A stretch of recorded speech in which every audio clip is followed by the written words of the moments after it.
Power drive. Oh, wow! John Duggan, good morning to you. Ger and Shane, how are we doing? The US Open is here. Yeah. Los Angeles, Hollywood, Beverly Hills starts tomorrow. Rory McIlroy, Shane Lowry, Padraig Harrington, Seamus Power and Matt McLean in the field. All dominated by the talk about the game and what's going to happen, but the brutality of the US Open and the balls disappearing into the rough and being 25 over par will now hit the players like a steam train.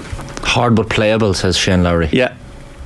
Par 70 in Los Angeles Country Club has not been a major venue at all. It hosted a few LA Opens back in the 30s, but has not, and a Walker Cup, but has not been used for majors. So there's a lot of some players have played it because they would have played California golf, but not a lot of players have much experience with the course. But with all these things, US Opens, play well, hit the fairway, hit the green, scramble well, putt well.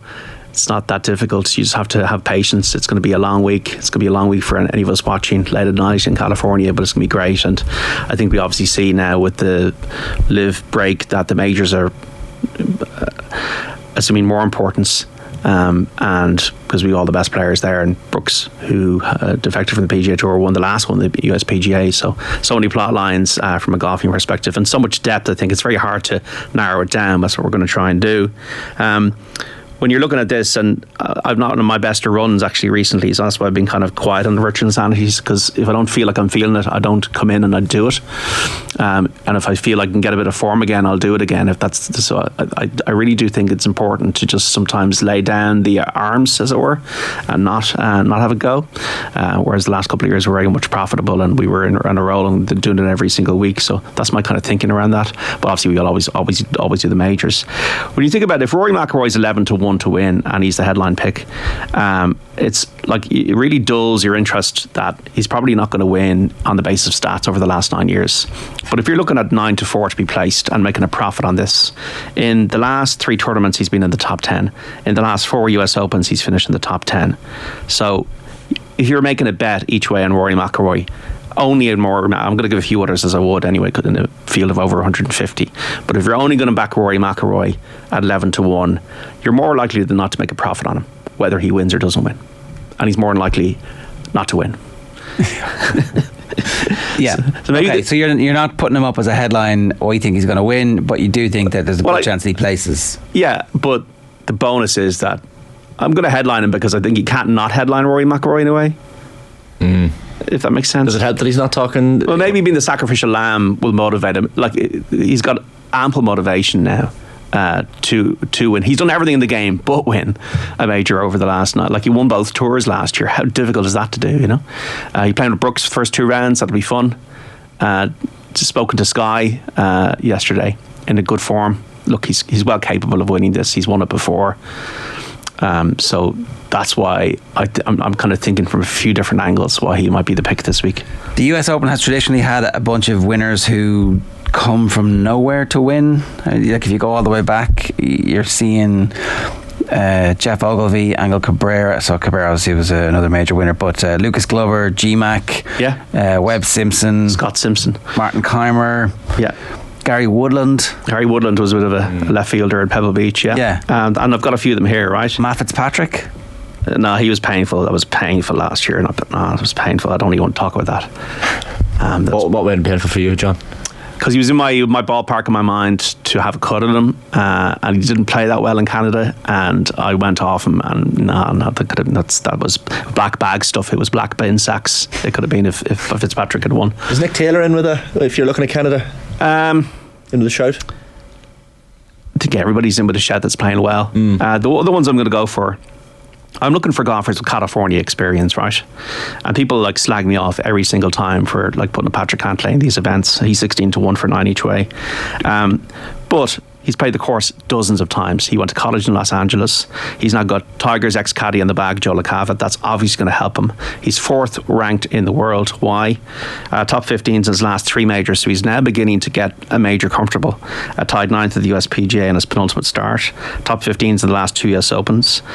Leads total driving in the stats on the tours. He's driving the ball very well this season. He says he knows exactly where he wants to hit the ball this week, and he looked confident in his press conference.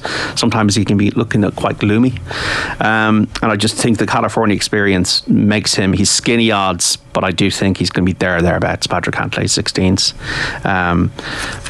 Ricky Fowler, I'm going for three guys who I think are definitely going to contend, and then I'm going to give you three outsiders.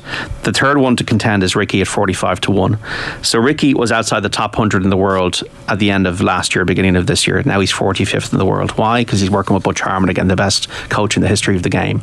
Ricky seems to have copped on to the fact that you got to get your head down and go and do this. In the last two tournaments, he's been in the top 10. He's playing well. 6 top 10s and 17 PGA Tour events this season. 8th in strokes gained approach in the PGA Tour. That's going to be important at this course. A little bit of room off the tee this week. A Linksy style feel, firm and fast. That suits Ricky Fowler's game. If he can get over the fact that he probably turned down $75 million to join LIV, and not take the money and be okay this week with that and go and win the US Open, then you might win it. Ricky Fowler, who's definitely well capable, has been second in this tournament in the past and has had top fives in all four majors. The orange man, Ricky Fowler, he's only 34. He can definitely do this. He's also grew up in California. So the three outsiders, Sahith Theegala, you might know him from the Masters. When as a rookie, he finished 9th. He's 90-1 for 4 each way. He was the king of college golf in California. He's got a lot of, once again, reps at this course. He's an artist. He's a completely Maverick-style player, brilliant putter, not the best off the tee, but once again, if he can just get into rhythm in terms of his approach and his short game, he is just such a natural talent. Sahith Theegala, second in birdies on the tour this year, would say that to you. Hard to earn a maiden victory, but Matt Fitzpatrick, as we talked about there, it was his first win in America when he won in Boston last year, so that's why I'm going to go with the artist, Sahith Theegala. I'm going to go for the opposite end of the spectrum with Keith Mitchell at 175-1 for 3 each way. This guy, all he does is keep the ball in the fairway, and that's a really good start in the US Open. He's been consistently one of the top drivers on the tour, played well on the West Coast swing, played well in Los Angeles, 5th at Riviera earlier this year, tied 4th at Pebble Beach, has not been in the best of form, but going back to the California coast could inspire the guy who wears the cashmere sweaters. And finally, Patrick Rodgers, once again, was one of the top California guys as an amateur, had a comparable record to Tiger Woods at Stanford. He's 250-1 for 2 each way. Nearly lost his card recently, but he's 46th in the FedEx Cup, so he's going to retain his privileges.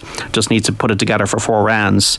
He was in the top 10 at halfway in this tournament last year. He was only 2 shots off the lead of the Memorial Tournament a couple of weeks ago, faded in the final round. Is a very talented guy, just needs to get a bit more comfortable, but that's why he's 250-1, and he's 50-1 to place in the top 8. So Patrick Rodgers, Keith Mitchell, complete outsiders. Sahith Theegala, a mid-range outsider. Ricky Fowler is somebody who can win this. Patrick Cantlay is definitely somebody who can win this. And wouldn't it be great for Rory to put the 2 fingers up to the world and to ring Greg Norman after he's won the US Open and say, mate, I've got 5 majors. Yeah, that would be incredible. Like, if it's ever going to happen, do you feel like this is... Does it feel, if there is a storyline, because, sometimes in sports storylines are written, like last year, there's a great storyline, and Matt Fitzpatrick won the US Amateur at Brookline, and there's a photo of him and his parents and his brother, I think it was 10 years apart. They did the same photo. This has got, this would be Hollywood, I know, and it's in Hollywood, if Rory did win this week. And it would be a welcome development for golf. 2 fingers up to the new deal.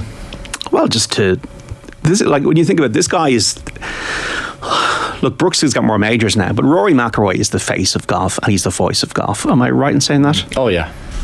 It certainly seems to be. It certainly that's not like an Irish-centric lens. They needed and they wanted him to come out and defend the PGA Tour. He did his job. He did what he thought was right, and he's getting punished for it on loads of different levels. So, well, you saw when Michael Block was told, live during an interview, that he was going to be playing a round with Rory McIlroy at that recent tournament, and he was just like, he couldn't speak. He was like, this Rory McIlroy? He brings the colour that is not there, and maybe this is unfair, but on the surface level, when you see Rahm, Scheffler, Brooks Koepka, Seve had a bit about him. Woods had something about him, even if he was quite surly, because he was such a genius. Mickelson had something about him. Trevino, Watson, they all had a certain type of uniqueness, and I think that's kind of gone out of the game a bit. Too many automatons, too many robots, and Rory has the pure candour, and to me he's the face of the game, and I really hope he deserves a major win, and 9 years is too long, and hopefully, given the Masters is now out of the way and all this stuff is out of the way, maybe he can just have a degree of freedom this week, because what has he got to lose? All right, that's this week's episode. All right, folks.